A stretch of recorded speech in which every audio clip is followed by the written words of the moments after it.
wajahnya perot, sindroma stroke. Nah, di situ kita bisa mengetahui ini arteri yang tersumbat itu apa nanti dari anatomi itu, bukan dari EKG kepala, EKG kepala nggak ada. Kalau otak itu adanya EEG, kalografi, tapi itu tidak untuk pemeriksaan stroke. Kalau stroke itu dilakukan pemeriksaan non kontras. Nah, dari situ nanti kelihatan, oh ini sumbatan pada arteri ACA, pada ACA atau pada arteri basilaris. Dia tekankan dosen belajar tentang anatomi daripada kalian nanti menyesal, ya Allah kenapa dulu aku nggak belajar nih, kayak aku gini menyesal gue belajarnya kurang kurang tepat. Jadi makan berguna. Aku misalnya dulu nggak ada yang menyesal yang disampaikan dulu ya, yang penting lulus ya, lulus berlulus. Oke, ini adalah skematis dari vaskularisasi otak yang dilihat dari rostral. Rostral itu kalau kalian ingat itu anterior namun agak posterior ya. Jadi rostral itu dagu kalian ya, dagu kalian. Iya ya, rostralnya, rostral itu di kalian lihat kursor dilihat dari rostral. Yes, rostral. Dagu kalian. Nah, ini arteri carotis interna ya. Kalau dari rostral kayak gini. Ini dipotong, lalu ada bercabang menjadi dua, MCA, ACA. Lalu yang arteri basilaris dimiliki PCA, SCA, AICA, PICA. Ya, singkatannya dah aku jelaskan kan tadi. Nah, antara ACA kiri dan kanan ini arteri komunikans anterior. Oke. Antara MCA dan PCA dia memiliki arteri komunikans posterior.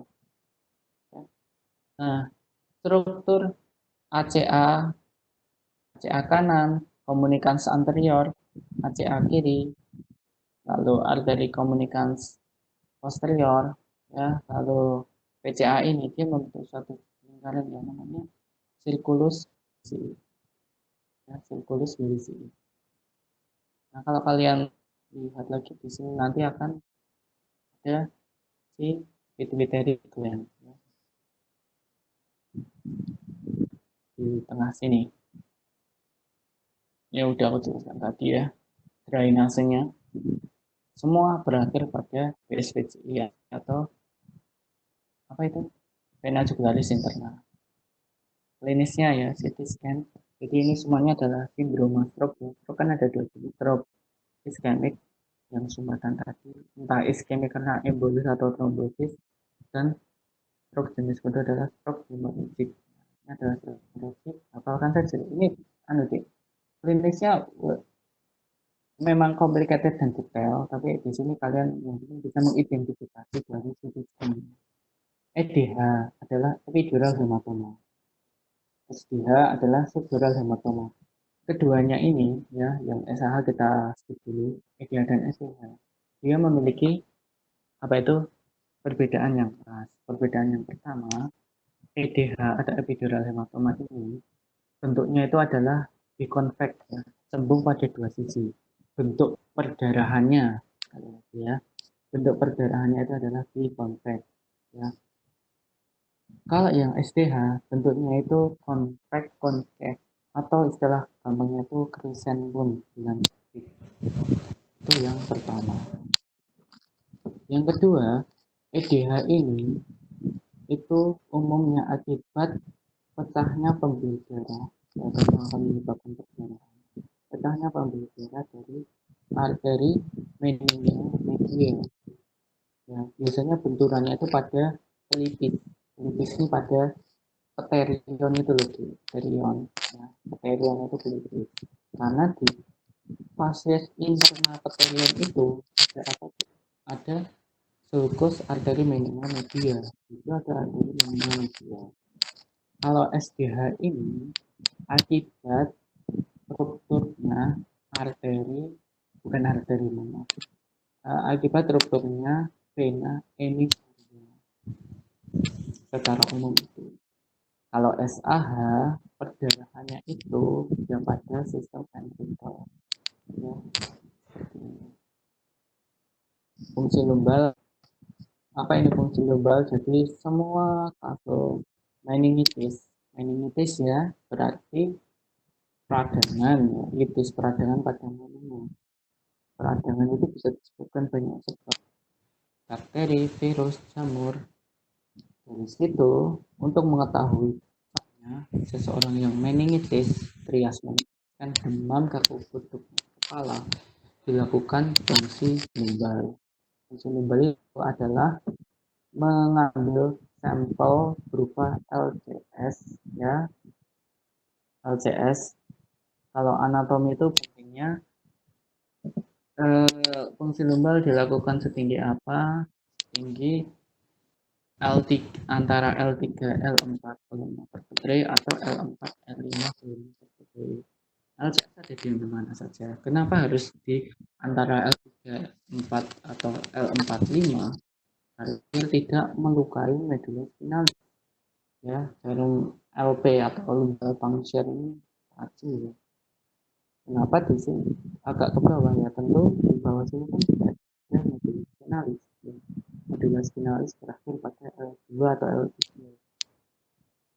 Ya, ini L3, L4, L5. Nah, di antaranya itu yang berikutnya hidrocephalus tadi, ya. Peng, apa itu LCS, ya? Entah akibat overproduction, entah akibat obstruksi selama aliran LCS-nya atau karena malabsorption, ya, absorpsi dari granulasi arah nadia untuk memindahkan ke stasiun arah nadia terhambat atau bagaimana. Meningitis tadi, ya, peradangan meningitis, klinisnya demam, nyeri kepala, kaku kuduk, ya, kaku kuduk. Pipisan adalah ventriculoperitoneal. Sum ini harus maksudnya itu sum bukan itu. Sum itu maksudnya kita memindahkan, ada kita membuat semacam shortcut, ya, dari ventricle ke peritoneum. Jadi pipisan ini adalah prosedur medis untuk terapi encefalus. Jadi LCS-nya itu dari ventricle langsung dialirkan ke peritoneum. Lalu fungsi LCS itu ya tidak menial ini adalah tanda-tanda iritasi meningitis, ya. Bukan trias meningitis tadi, dari kepala, demam, kaku kuduk. Meningitis ini ya tanda-tanda iritasi atau peradangan meningitis, yaitu nuchal rigidity, ya, ligamentum nuchae yang di belakang leher kita ini ada ligamentum nuchae, itu kaku banget. Nah, ini kaku kuduk itu maksudnya nuchal rigidity itu tadi, atau istilahnya neck stiffness kalau Inggrisnya. Itu tanda Meninggalsen yang pertama, lalu yang kedua itu Brudzinski 1 positif, Brudzinski 2, Brudzinski 3, Kernik sign positif. Nah, itu Meninggalsen. Itu untuk yang meninges, ya. Itu subtopik yang paling mudah. Yang paling mudah sekompleks itu. Ya, ke oke. Habis itu bronkus. Ya, mungkin bisa minum-minum dulu ya, tuh. Aku tak ke toilet dulu.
Halo,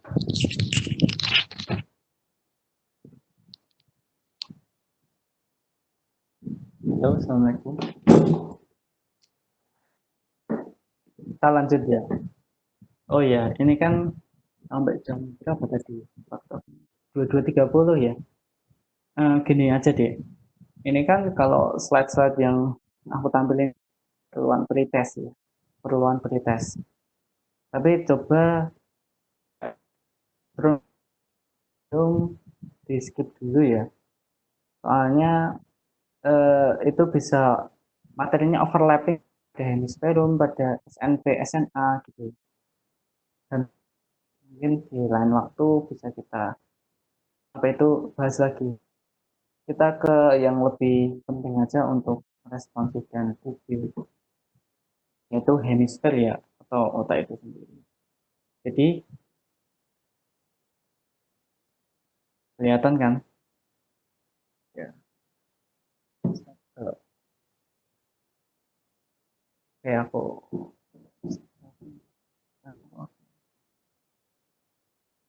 enggak, sudah. Nah, kita mulai ya mempelajari ke intinya. Oh, astagfirullah. Ini testing. Sorry, sorry, sorry.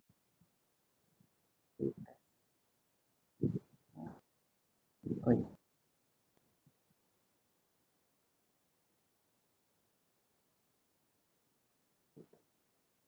Ya mungkin nanti soal-soal pretestnya itu bisa buat kita itu yang udah kita pelajari ya. Nah, oke.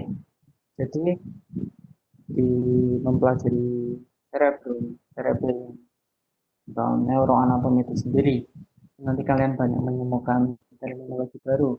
Kita hanya neuro aja sih banyak.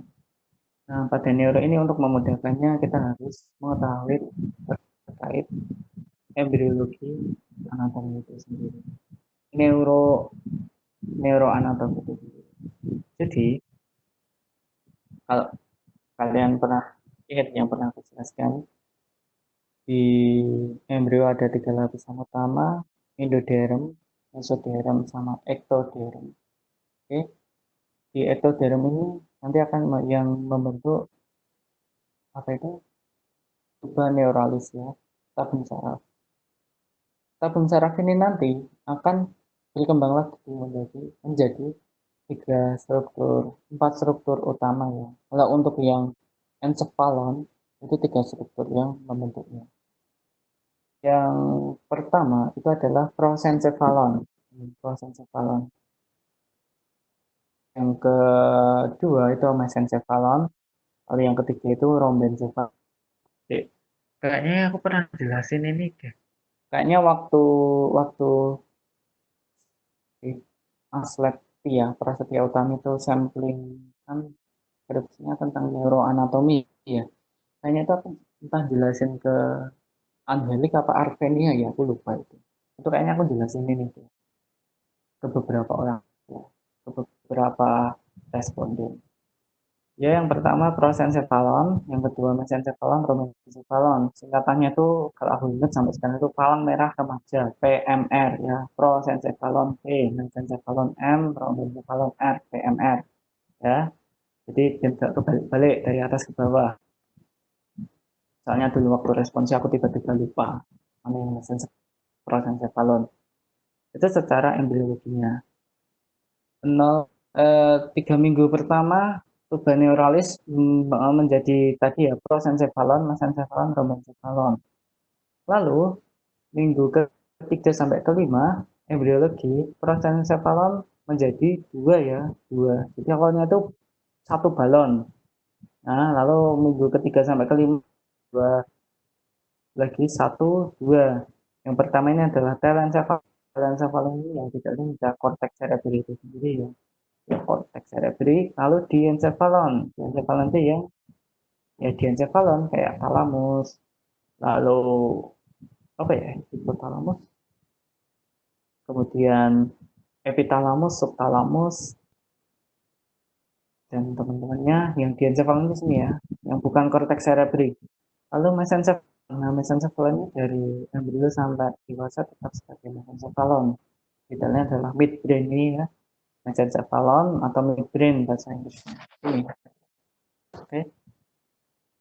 Lalu yang R ya, rhombencephalon, hindbrain, otak belakang. Dulu kita belajar sama, tinggalkan itu pakai istilah rhombencephalon.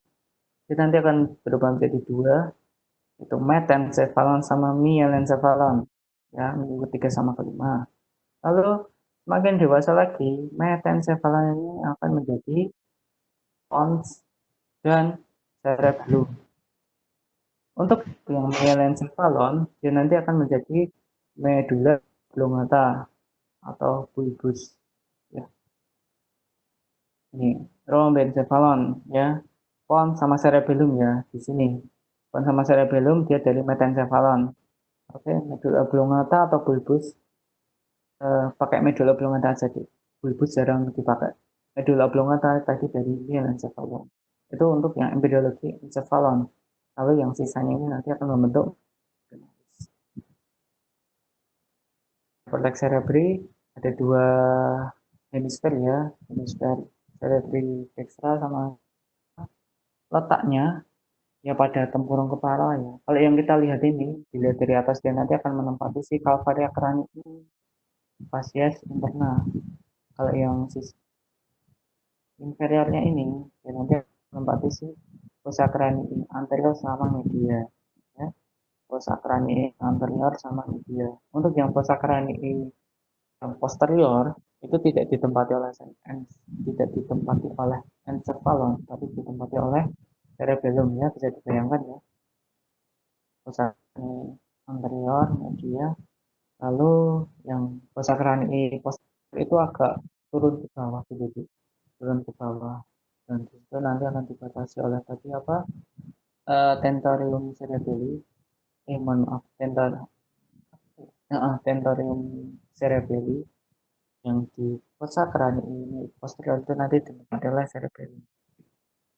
Oke, nanti ada struktur juga, misalnya legokan atau cekungan yang kedua, viscera longitudinal cerebri. Besar kedua yaitu ini viscera sylvii. Ada yang menyebutkan sulcus sylvii, ada yang menyebutkan viscera sylvii. Ya, tidak dipermasalahkan. Namun kalau secara terminologi viscera itu lebih ke dalam lagi. Sulcus agak dangkal, kalau viscera lebih lebih dalam. Ya. Sehingga di sini disebut viscera sylvii. Kalau itu dari cerebri membagi hemisfer kanan kiri, kalau yang viscera sylvii membagi antara lobus temporalis dan lobus apa ini, lobus frontalis dan parietalis. Ya Allah lupa. Ini bisa dibaca sendiri, ini hanya untuk menunjukkan ya, di setiap lobus batas, apa sebutkan batas-batasnya ya, identifikasi aja. Jadi susahnya di neuro itu anatominya itu dihubungkan dengan fisiologi, dan di situ susahnya anatomi dipelajari di sistema nervosus perifericum sama autonomicum. Oke, jadi di dilihat ini poin-poinnya. Aku mau menjelaskan pakai skematis. Ada 6 lobus pada encephalon kita. Yang pertama lobus frontalis, parietalis, occipitalis, temporalis, lalu lobus insula sama mana ya? 5, masa 5? Berapa lobus? Oh ya, lobus limbicus. Oke, 6 lobus ya. Nah, ini skematis yang lobus. Lobusnya udah tahu ya, di depan frontalis. Nah, ini penting itu juga hafalkan batasnya. Lobus frontalis dan lobus parietalis itu dibatasi oleh sulcus centralis. Sulcus centralis. Ingat baik-baik, ini sulcus centralis. Soalnya nanti kita belajar tentang area Brodmann, area Brodmann, di mana otak kita itu memiliki area-area fungsional, dan disitu juga memerlukan penanda ataupun pembatas yang super banyak ya. Ini nanti setiap cekungan ini ada namanya. Oke, frontalis dan parietalis lobus itu dibagi di bawah sulcus centralis.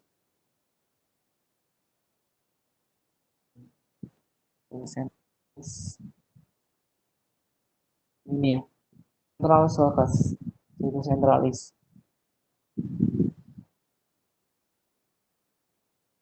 Apa ya?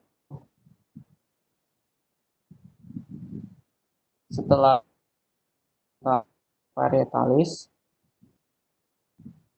antara parietalis dan occipitalis ini dibatasi oleh suatu garis, ya, suatu garis yang apa itu dibentuk dari sulcus parieto occipitalis. Di, di spesimen anatomi demikian kelihatan. Sangat disayangkan kalian tidak melihatnya. Sulcus parieto occipitalis, incisura pre-occipitalis ya. Jadi dua struktur ini ditarik garis lurus. Nah, garis itu adalah pembatas antara parietalis dan occipitalis. Ya, tampak seperti demikian. Ya. Lalu pembatas antara parietalis dan temporalis.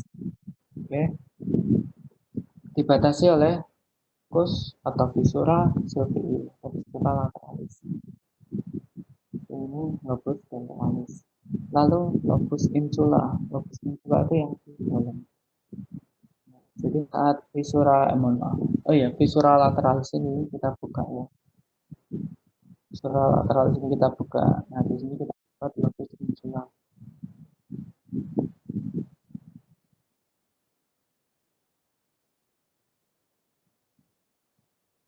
Oke, itu lobus insula. Lalu kita belajar tentang area Brodmann ya. Area Brodmann. Jadi gambarnya kurang bagus ya. Apa ya? Yang aku jelaskan dengan C ya. Jadi apa itu area Brodmann? Jadi area Brodmann itu adalah semacam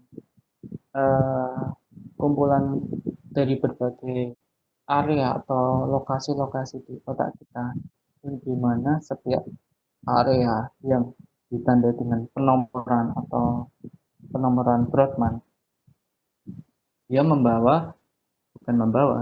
dia memiliki tugas atau fisiologi atau misalnya fungsi fungsional yang khusus dari setiap otak. Ada yang untuk bahasa, ada yang untuk pendengaran, ada yang untuk penglihatan. Nah, itu yang dimaksud area Brodmann. Ya. Aku jelaskan yang pertama terlebih dahulu. Yang pertama itu adalah ini deh. Kita belajar area Brodmann sekaligus mempelajari tentang ini ya, lekukan-lekukan yang complicated. Aku ini aja. Ini aja.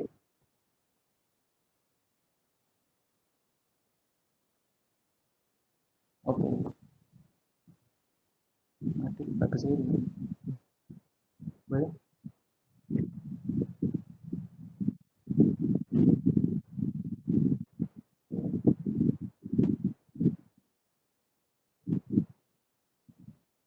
Ya.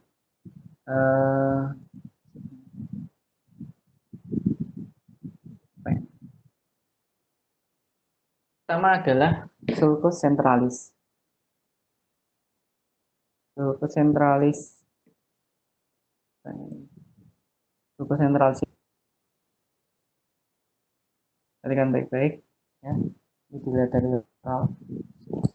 Nah, di depan sulcus centralis, oke, sulcus centralis dan di atas dari visura VI.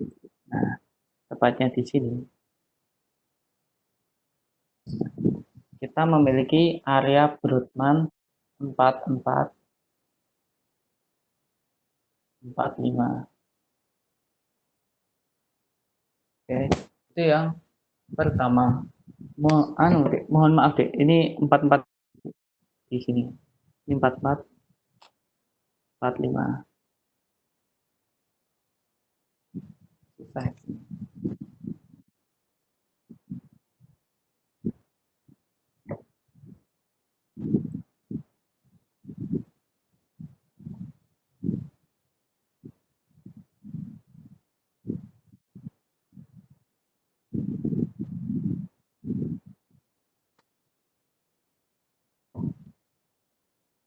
Kelihatan, kelihatan kan?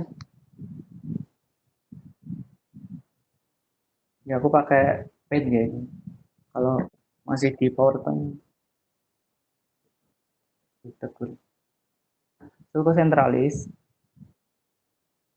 fissura lateralis.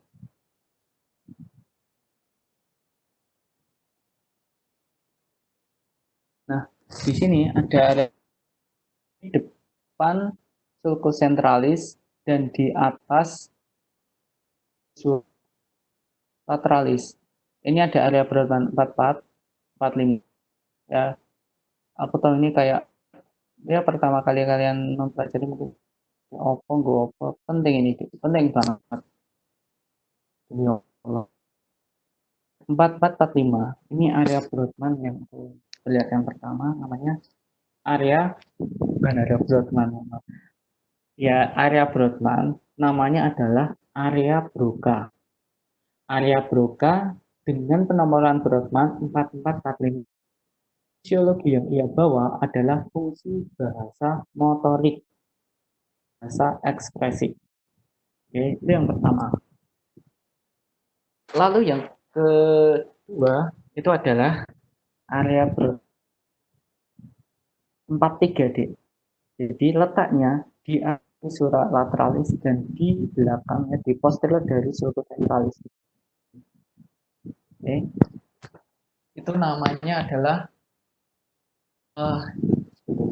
sebelum nama, nomor dulu 4 ya, 43. Ini adalah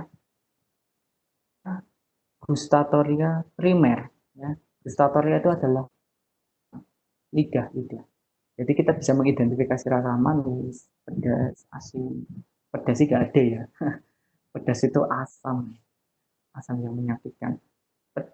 Manis, asam itu interpretasikan sebagai rasa-rasa di situ itu di sini area gustatoria primer atau area 43. Oke, seperti itu ya. Lalu di bawah di bawah fissura lateral ada ini. Ya kurang lebih lah ya. Skematis saja. Ini adalah area Brodmann habis 43 4 4 42 ya Allah, 42 41 ya. Ini adalah area Brodmann yang disebut area Wernicke ya. WERNICKE Wernicke. Fisiologi adalah area fisiologi yang ia bawa adalah bahasa sensorik atau bahasa reseptif. Oke. Jadi fungsi bahasa sensorik sama motorik. Jadi kalau aku ya, Rizal ngomong area Brodmann bla bla bla bla. Bahasa motorik yang sedang aku gunakan. Fungsi bahasa motorik. Aku bisa ngomong motorik. Bahasa sensorik itu kalian semua ini yang sedang mendengarkan dan bisa memahaminya. Ya. Jadi saat ya dari tadi ngomong, ini yang berproses di kepalaku adalah 44 dan 45. Ya, Brodmann, area bahasa motorik, ya, ekspresif. Lalu kalian yang dengarkan aku ngomong, ya, itu sedang bekerja area 142 atau area bahasa Wernicke atau area bahasa atau nama lainnya area bahasa reseptif ya, kalian menerima informasi. Nah, ini penting 41, 42, 43, 44. Oke. Selanjutnya adalah area auditori primer ya. Area auditori primer.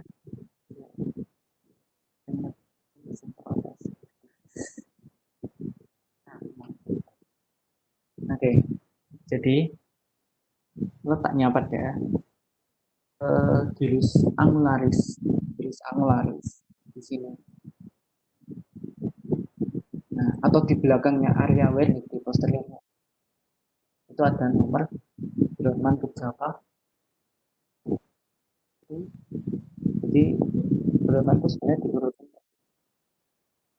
tanpa ada yang jelasin itu nomornya kayak sebenarnya 49. Ini adalah ya auditori primer. Jadi kita ada rangsangan berupa gelombang suara, kita menggetarkan membran timpani, oscula auditiva, menggetarkan ini aku review lagi biar THT ya. Oh belum, menggetarkan rambut-rambut halus, dihantarkan potensial aksinya oleh nervus vestibulocochlearis, nervus 8, sehingga disampaikan ke otak itu di sini suara yang diubah menjadi listrik saraf ya, diinterpretasikan di sini sebagai jadi kalian mendengarkan ya tak sini bekerja benar-benar bekerja enggak sebatas bekerja tunggal. Jadi kayak kita belajar lama lapar yang memang otak kita sah. Oke, auditori primer, dengarkan yang primer. Lalu ada apa lagi? Oke, nanti ini nggak usah ada gilus-gilus lagi. Pokoknya dari sulcus parieto occipitalis dan incisor apre occipitalis tadi kita membentuk garis maya ya untuk membatasi occipitalis. Nah, lobus occipitalis keseluruhan, ya bukan keseluruhan ya, dominan untuk penglihatan atau fungsi visual. Nah, di sini ada fungsi visual primer sama fungsi visual sekunder. Nanti aku jelaskan itu. Menurut yang primer, sulcus calcarina itu nomornya 17, 17 ya. Lalu 18 dan 19. Ini direkam kan? Jadi misalkan. Nah, yang area visual primer ya, area visual primer itu yang 17 ini, nomor 17. Yang 18 19 ini adalah area visual sekunder. Maksudnya primer sekunder itu bagaimana? Jadi kalau kita flashback fisika ya, apa itu apa yang kita lihat ini kan sebenarnya adalah pantulan cahaya. Jadi di sini itu si nervus itu tadi, nervus opticus yang dari sel-sel dari sel ganglion, maaf sel konus, sel konus dan sel batang, kemudian sel bipolar, sel ganglion sehingga membentuk nervus opticus, yaitu menangkap rangsangan berupa lebih tepatnya gelombang elektromagnetik. Nah, gelombang elektromagnetik tadi nantinya akan berubah menjadi energi listrik, ya, energi listrik atau potensial aksi saraf itu sendiri.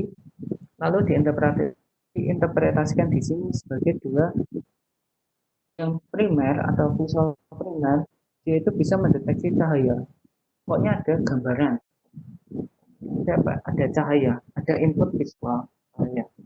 Lalu yang 18-19 ini kita mulai mengikuti sekunder ini yang mendetailkan, misalnya 17 ya pokoknya bisa menerima cahaya, kemudian 18 sama 19 ini inputnya itu di refining, misalnya di perbaiki. Jadi kita bisa membedakan mana merah, kuning, hijau itu si 18 sama 19. Oke. Ya. Apa lagi ya? Oh ya, jadi ada auditori primer lalu ada auditori asosiasi. itu di bawahnya 4241 di sini 2. Mungkin kalian penasaran kalau habis kok di 40 di sini 49. Kenapa nggak 38? Ya sesuka yang menemukan. Ya kedua, ini adalah sekunder. Ya. Bedanya primer sama sekunder. Oke. Lalu ada yang mungkin tidak signifikan penting tapi tak jelasin juga satu 20. Nah, di sini adalah area Broca. Mohon maaf, area Broca. Area Brodmann nomor 2021 nggak ada nama. Fisiologi atau fungsi yang ia bawa adalah facial ya. Jadi kita saat ada input visual diantarkan ke 17 sebagai cahaya dan juga kita akan prosesnya sebagai memori. Misal cahaya yang datang itu adalah wajah seseorang, wajahnya bercahaya dengan api. Wajah ya ada wajah gitu ya. Kita mengidentifikasi oh ini wajahnya sih misalnya si Maul. Ya karena kita pernah melihat Maul dan menyimpan memori visual Maul itu di 2120 ya. Apa itu misal ya aku post udah nggak PSBB ya jadi nggak ada PSBB udah nggak corona kemudian ketemu kenal Arkan ya misal ketemu si Ruby Salsabila itu si Ruby yang mana karena 2021 aku pernah ketemu si Ruby ya ini adalah facial recognition oke jadi kalau teman dekat ya aku nggak nyebutnya pacar atau kamu orang kamu pengen tahu kenalanmu siapa aja sih ya dicek aja di satu ini ada wajah mungkin wajah kalian menjadi yang paling sama mungkin ya tahunya agak penting skip. Nah itu tadi nah kita lanjut ke area Brodmann penting lainnya itu adalah area Brodmann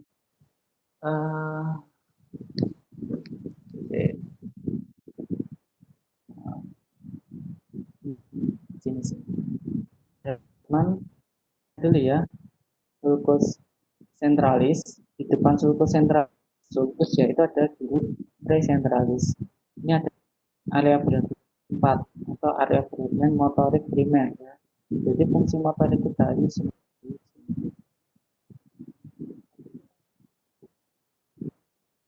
kan kita lihat pada sisi lateral saja di sisi lateral di medialnya atau saat di visual longitudinal cerebri si gyrus precentralis itu juga masih memiliki struktur gitu ya.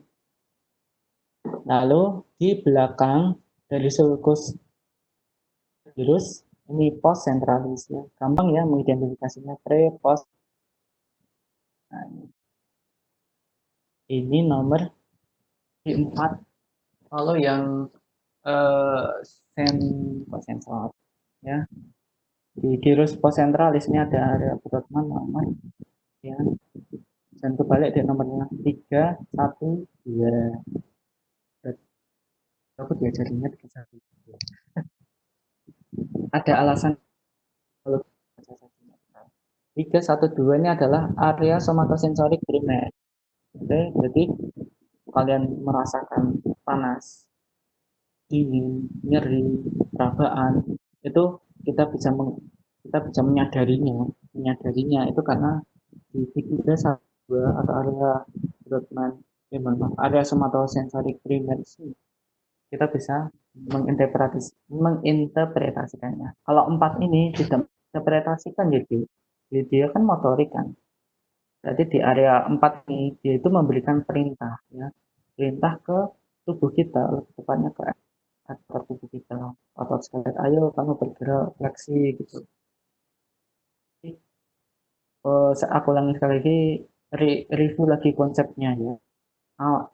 Afferent sensory integrasi di otak lalu F. Nanti kalian ditanya fungsi area motorik primer apa? Menginterpretasikan motor. Jawabannya memberikan perintah motorik ya dari pusat ke perifer. Kalau menginterpretasikan berarti itu semua fungsi sensorik ya. Benar kalau kalian menjawab area Brodmann 312 interpretasikan apa itu input sensorik, nyeri, suhu, rapat, tekan. Sensorik yang umum. Benar interpretasi dari tepi ya dari reseptor kulit kita ke pusat.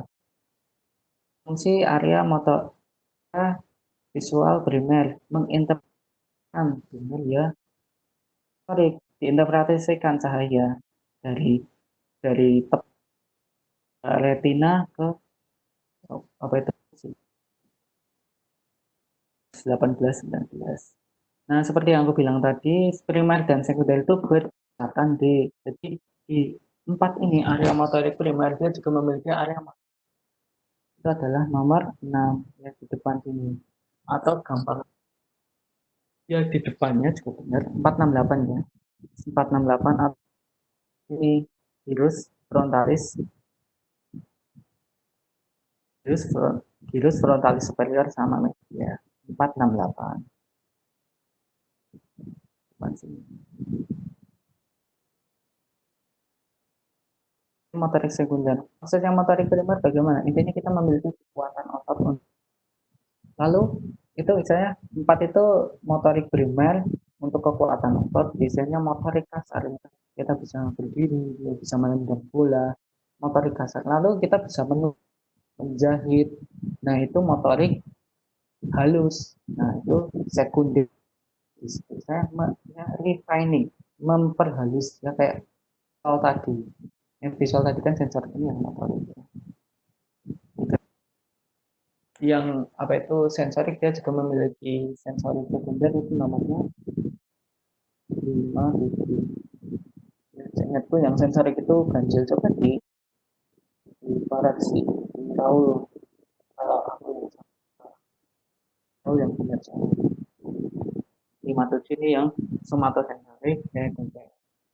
Nah lalu ada area broca, mohon maaf, area yang membawa fungsi manusia. Jadi kayak nah, bukan meramalkan masa depan dunia, membuat perhitungan kalkulasi prioritas kegiatan, memahami sesuatu, misalnya fungsi intelektual kita itu di namanya PFC, prefrontal cortex itu kan kalau kalian ingat di zaman kita SMA kan fungsinya intelektual, belajar berpikir ya itu umumnya. Tapi kalau di kedokteran itu olah gitu.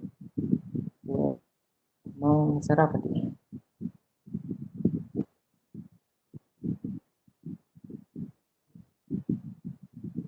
Apa ini dulu? Mohon maaf deh, ini yang aku cara-cara ini enggak. Ayo.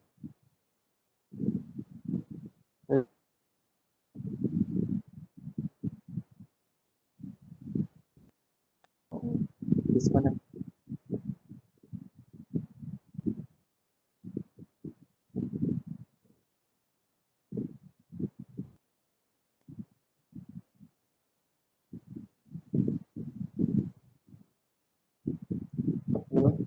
Kelihatan mas coret-coretnya.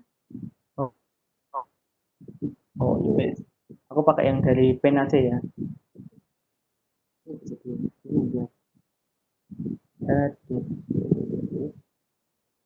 Ini udah gak apa-apa ya. Gak apa-apa, makasih lah Biba. Jadi yang terakhir tadi fungsi frontalis itu tepatnya itu pada di sini. Bukan sini. Dari sini ya. Kelihatan kan merah ini. Nah ini 9, 10, 11. 9, 10, 11 ini dulu. 9, 10, 11 ini adalah prefrontal cortex.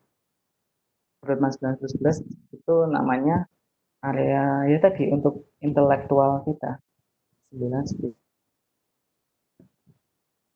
Oke.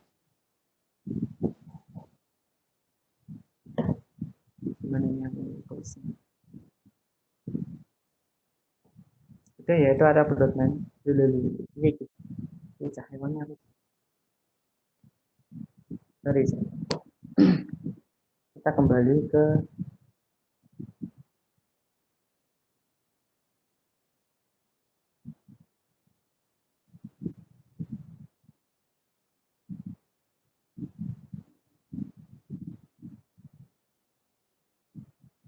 ya, ini udah kelihatan ya.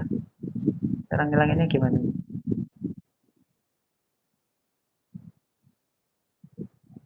Boleh ke slide ya.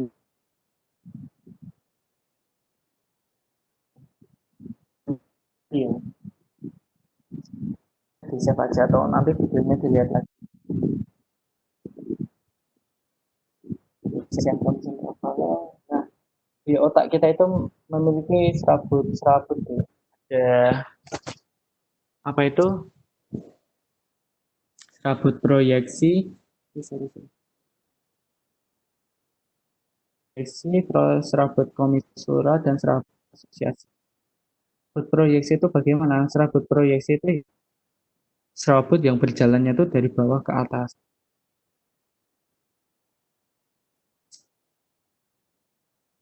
Ya, berjalannya dari bawah ke atas itu ada ya traktus, ada corona radiata, ada kapsula interna. Itu adalah contoh serabut proyeksi.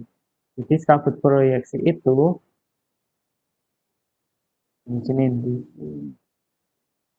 nanti dilihat sendiri, itu menghubungkan bawah dan atas. Serabut komisura itu menghubungkan area yang sama kanan dan kiri.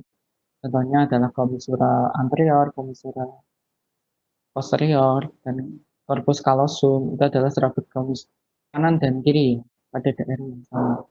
Lalu yang serabut asosiasi itu kanan dan kiri. Contohnya adalah fasciculus longitudinalis, dan ditanya sih, ini untuk keperluan pretest nih, sering proyeksi asosiasi. Lalu ganglia basalis ini adalah, kalau secara terminologi kurang benar ya, harusnya nucleus basalis. Jadi di neuro itu ada istilahnya nervus, tractus, nucleus, ganglia. Ya, nervus itu adalah kumpulan akson pada sistem saraf tepi, ya. Seperti nervus femoralis, nervus axillaris, nervus medianus, itu adalah akson-akson, ya. Akson-akson yang terkumpul sebagai serabut yang ditutup oleh endoneureum dan ditutup lagi oleh perineureum, dan paling luar itu namanya epineureum. Kalau kalian masih ingat ya di histologi sarafnya udah dikasih kuliahnya. Jadi nervus tadi adalah kumpulan akson pada sistem saraf tepi, nervus itu. Lalu traktus. Nah, traktus ini adalah istilah dari kumpulan-kumpulan akson pada sistem saraf pusat. Oke. Traktus seperti traktus corticospinalis, traktus spinothalamicus, ya, traktus pyramidalis adalah kumpulan-kumpulan akson yang ada di sistem saraf pusat. Lalu ada istilah ganglia, oke, ganglia atau ganglion. Ganglion berarti jamak tunggal ya. Ganglion tunggal. Ganglion itu adalah kumpulan-kumpulan dari badan sel, ya, atau istilahnya perikarion. Kalau di neuron kan ada badan sel, ada aksonnya kan. Ganglion ini adalah kumpulan badan sel pada sistem saraf tepi, ya. Jadi kayak ganglion trigeminus, ganglion spinalis, ganglion Edinger-Westphal, ganglion oculomotorius accessorius, itu adalah kumpulan dari badan sel di sistem saraf tepi. Ini dicermati benar-benar ya, Dik. Soalnya terminologi ini penting untuk bekal kalian memahami apa itu sistema nervosum perifericum sama autonomicum, di mana itu tuh yang inti responsnya itu di situ tadi. Di situ ya, enggak di situ tadi, saya belum mau jelaskan. Ganglion itu tadi, lalu ada istilah nukleus ya. Bukan istilah nukleus untuk sitologi, bukan. Nukleus di sini itu maksudnya adalah kumpulan dari badan sel atau perikarion ya yang terletak pada sistem saraf pusat. Oke. Jadi membedakan nervus, tractus, ganglion, nukleus itu strukturnya yang perikarion atau akson, letaknya di perifer atau di pusat ya. Sistem saraf pusat itu ya encephalon sama medula spinalis itu. Nah, di sini kan di gambar sisi kanan kalian kan ada apa itu ya, kaput nukleus. Ini nukleus nih. Ini kaput dari nukleus caudatus. Ya, mohon maaf ini aja. Jadi istilah ganglia basalis ini misalnya miskonsepsi yang sudah terlanjur dan dimaklumi. Tapi kalau kalian mempelajari basic secara murni, harusnya ini nukleus basalis ya. Jadi kumpulan dari nukleus ya. Ingat nukleusnya bukan sitologi, nukleus kumpulan dari badan-badan neuron yang terletak di apa itu medula, medula encephalon. Ya, ini kan korteks, korteks kan yang besar ya. Kalau di fisiologi korteks nampak lebih berat karena tersusun atas badan-badan sel. Medula karena tersusun atas akson-akson yang diselimuti oleh myelin. Nah, mayoritas pada medula, bukan medula oblong, medula spinalis, maksudnya di subkorteks itu umumnya putih, namun di siput hitam. Bukan hitam ya, gelap, kayak di korteks. Jadi, kenapa dia gelap? Karena dia tidak memiliki myelin. Myelin kan lemak kan putih kekuningan warnanya. Nah, di sini karena kumpulan dari badan-badan sel tampak gelap pada apa itu pada spesimen histologi. Nah, semakin gelap, semakin padat istilahnya. Karena ini kumpulan badan yang terletak pada sistem saraf pusat ya di otak. Oke, nukleus ya. Nah, nanti ada nukleus caudatus. Karena bentuk dan badan neuronnya atau nukleusnya itu membentuk seperti ekor hijau. Skematis ini adalah skematis nukleus caudatus ya secara utuh. Kalau yang ini kan dipotong secara transversal horizontal.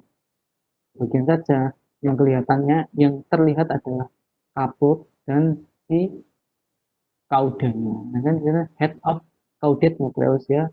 Nukleus caudatus. Kaput nukleus caudatus. Yang di sini adalah si apa itu ekornya cauda nukleus caudatus. Cauda cauda ini apa? Ya, ini sering ditanyakan di responsif juga ya. Di waktu dulu aku lomba anatomi sama lomba IMO juga keluar ini apa gambaran skematis maupun skematis favorit dan ates apa itu preparat anatomi yang kayak gini itu ganglia basalis ya. Ganglia basalis itu triatum dan nukleus lentiformis. Jadi triatum itu yang ini deh, triatum yang aku tunjukkan. Triatum itu adalah yang warna biru dan warna hijau.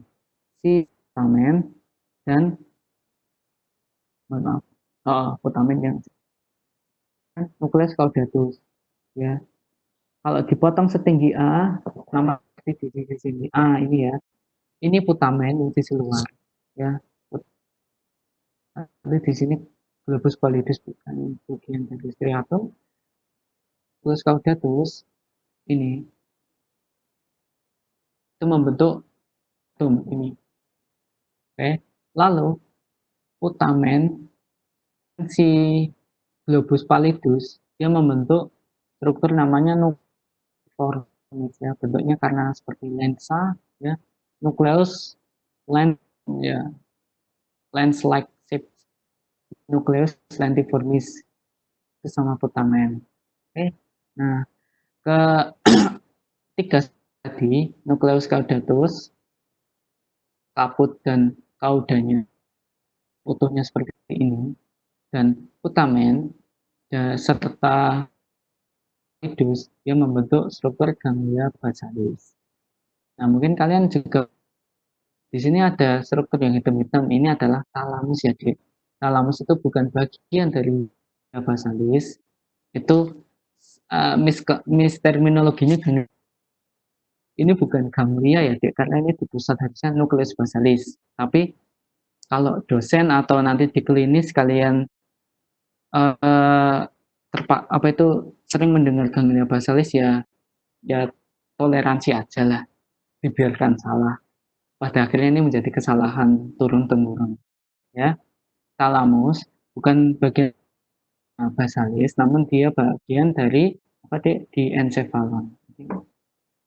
Nah ini tadi ya, kalau kalian review ulang lagi, di sini ada ventralis ya, dan ini ada struktur lagi, talamus kanan dan talamus kiri itu dihubungkan oleh adesio interthalamus. Adesio, perlengketan, yaitu bukan lengket, bukan karena lengket sih, yang namanya adesio interthalamus. Lalu ada struktur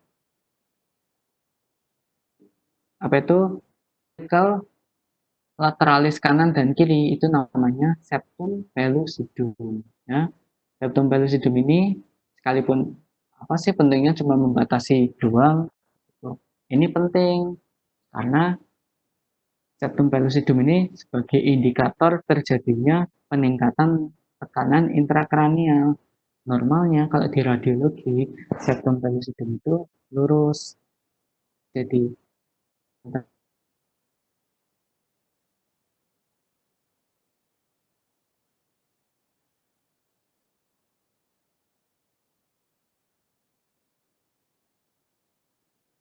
kranial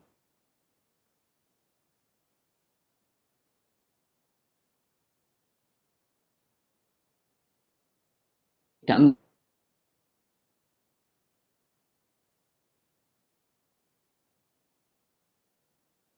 normalnya, jadi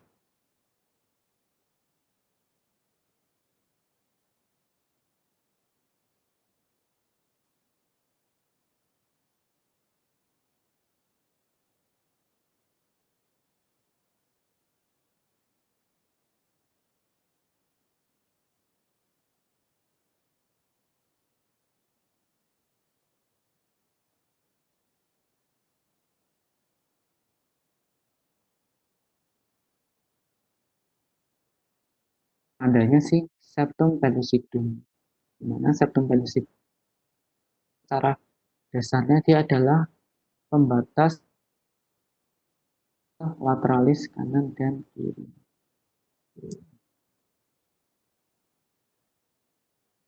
Terus ya,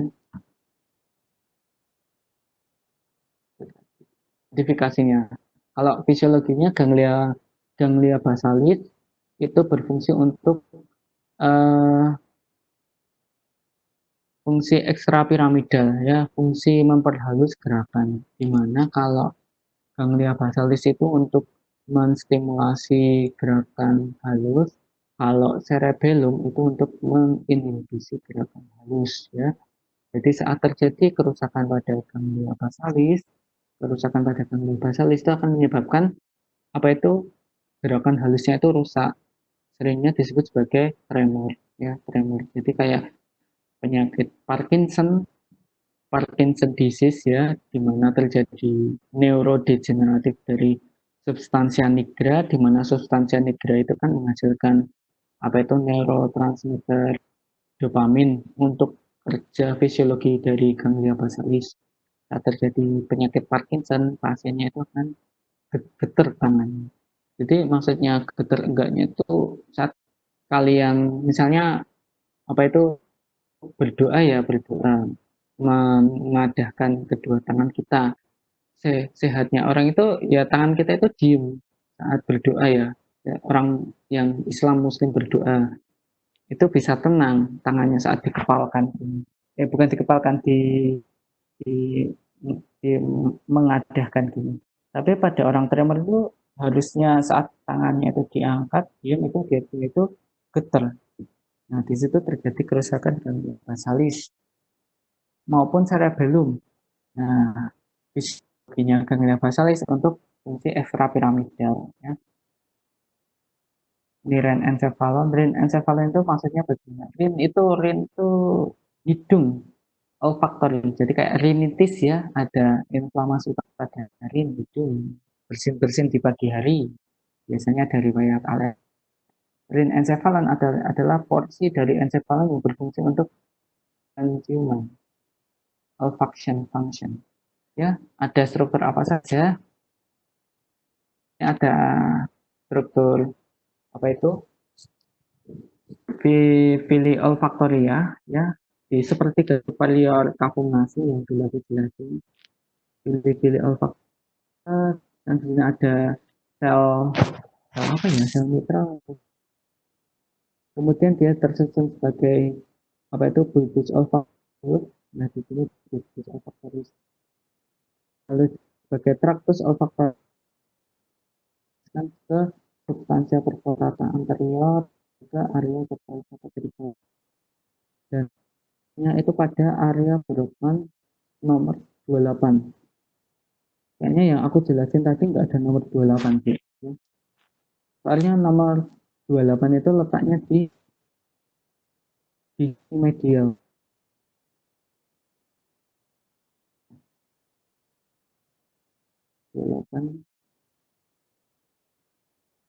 Di sisi medial sini tuh. Kalau tadi kan ya jelas, aku jelas area Brodmann kan di sisi lateral sini. Apa itu penampakan lateral.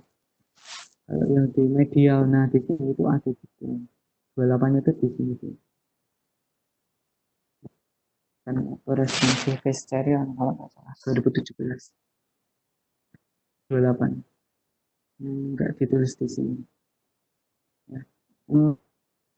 Sering di buku-buku itu yang sisi lateral, tapi di sisi medial itu ada yang hanya area Brodmann 28, area olfaktori primer 28.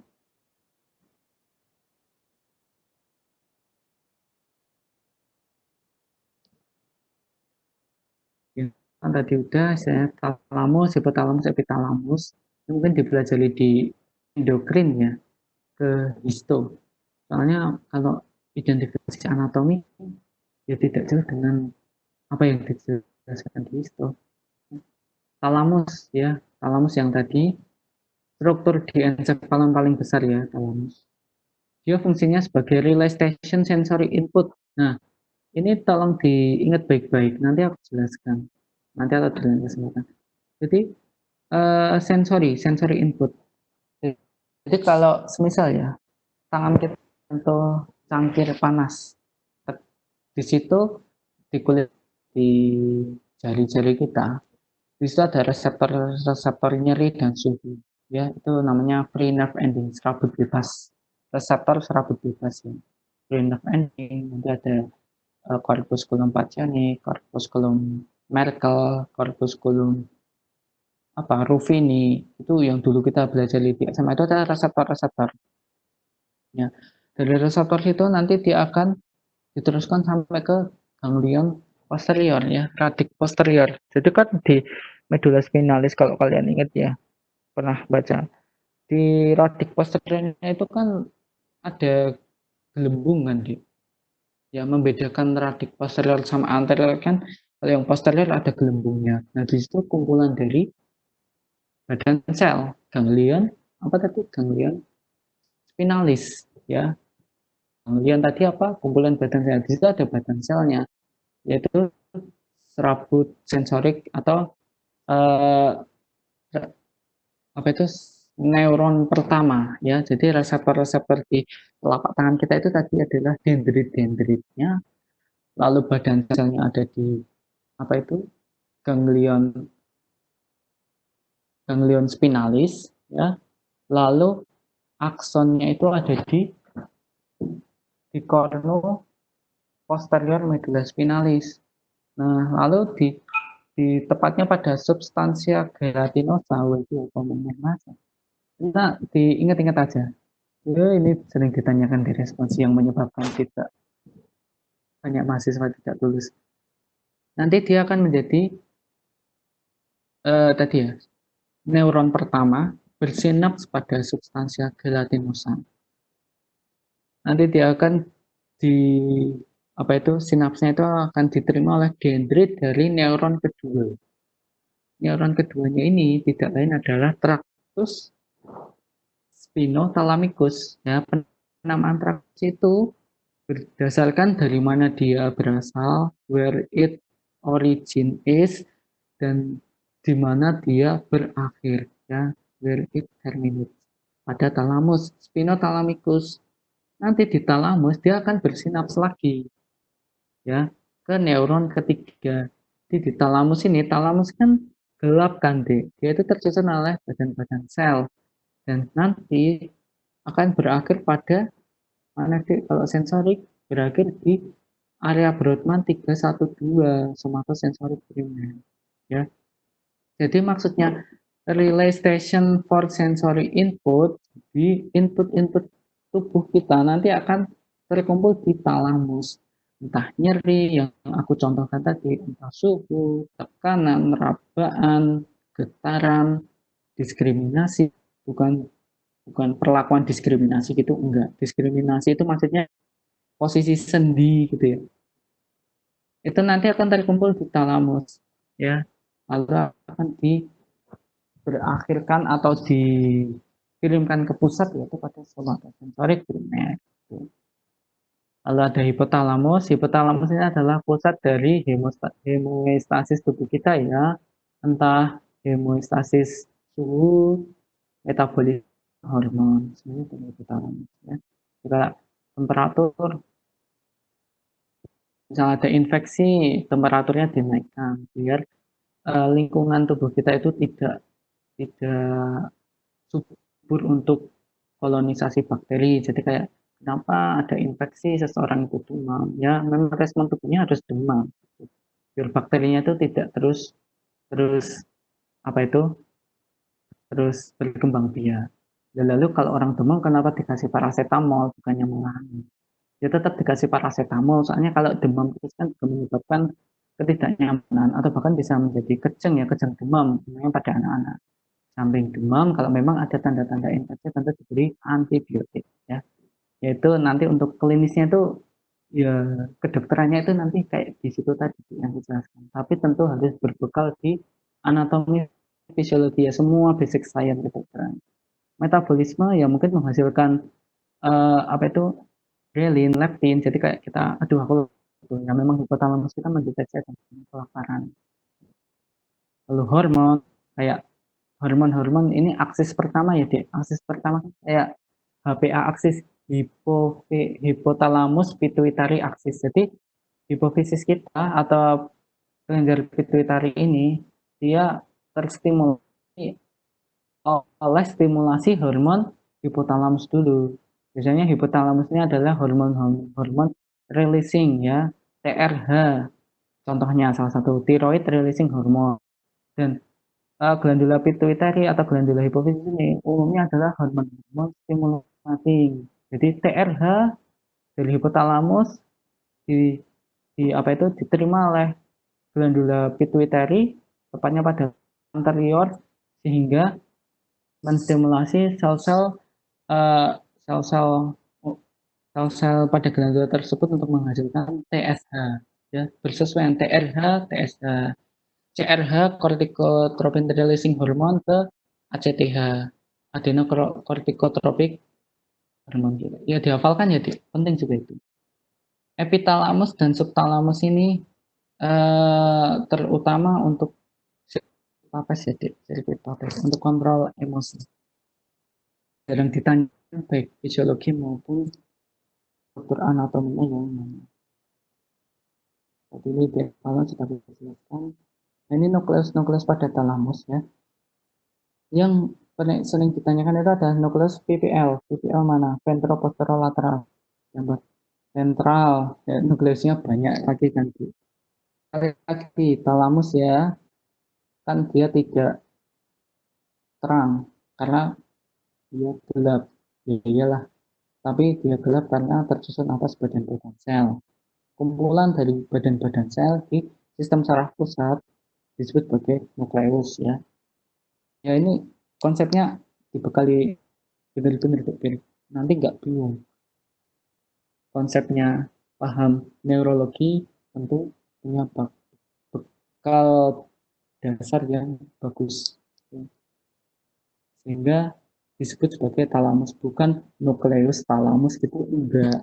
Disebut sebagai talamus, di mana talamus ini tersusun atas kumpulan-kumpulan nukleus. Penamaan nukleusnya ya sesuai penamaan ini. Namun yang sering ditanyakan ini adalah ini dek, PPL ini yang kutunjukkan, ventral posterolateral nucleus.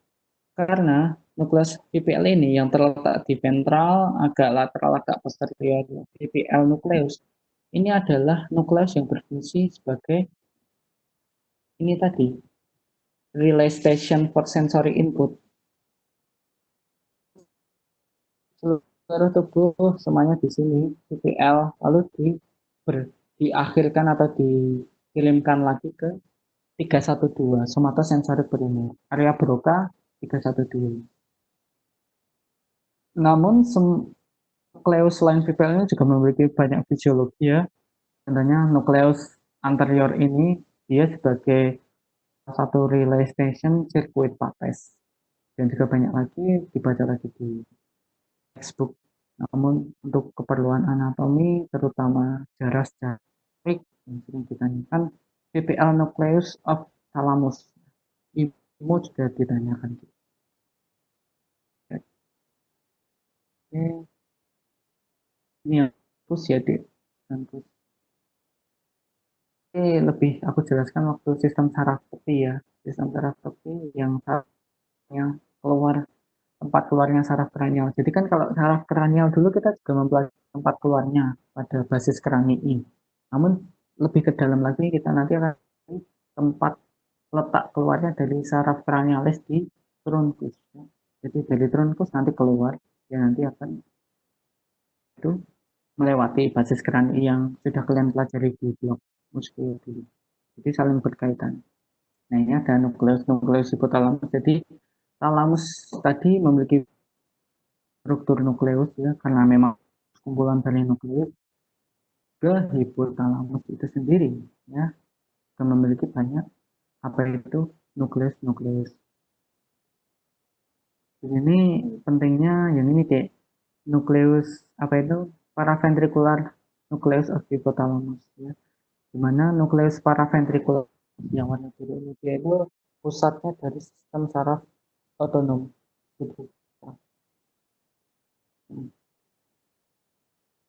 Lalu ini adalah epitalamus ya. Oh ya, ini penting juga epitalamus. Di sini ada epitalamus. Epitalamus itu jadi ini talamus di belakangnya ya.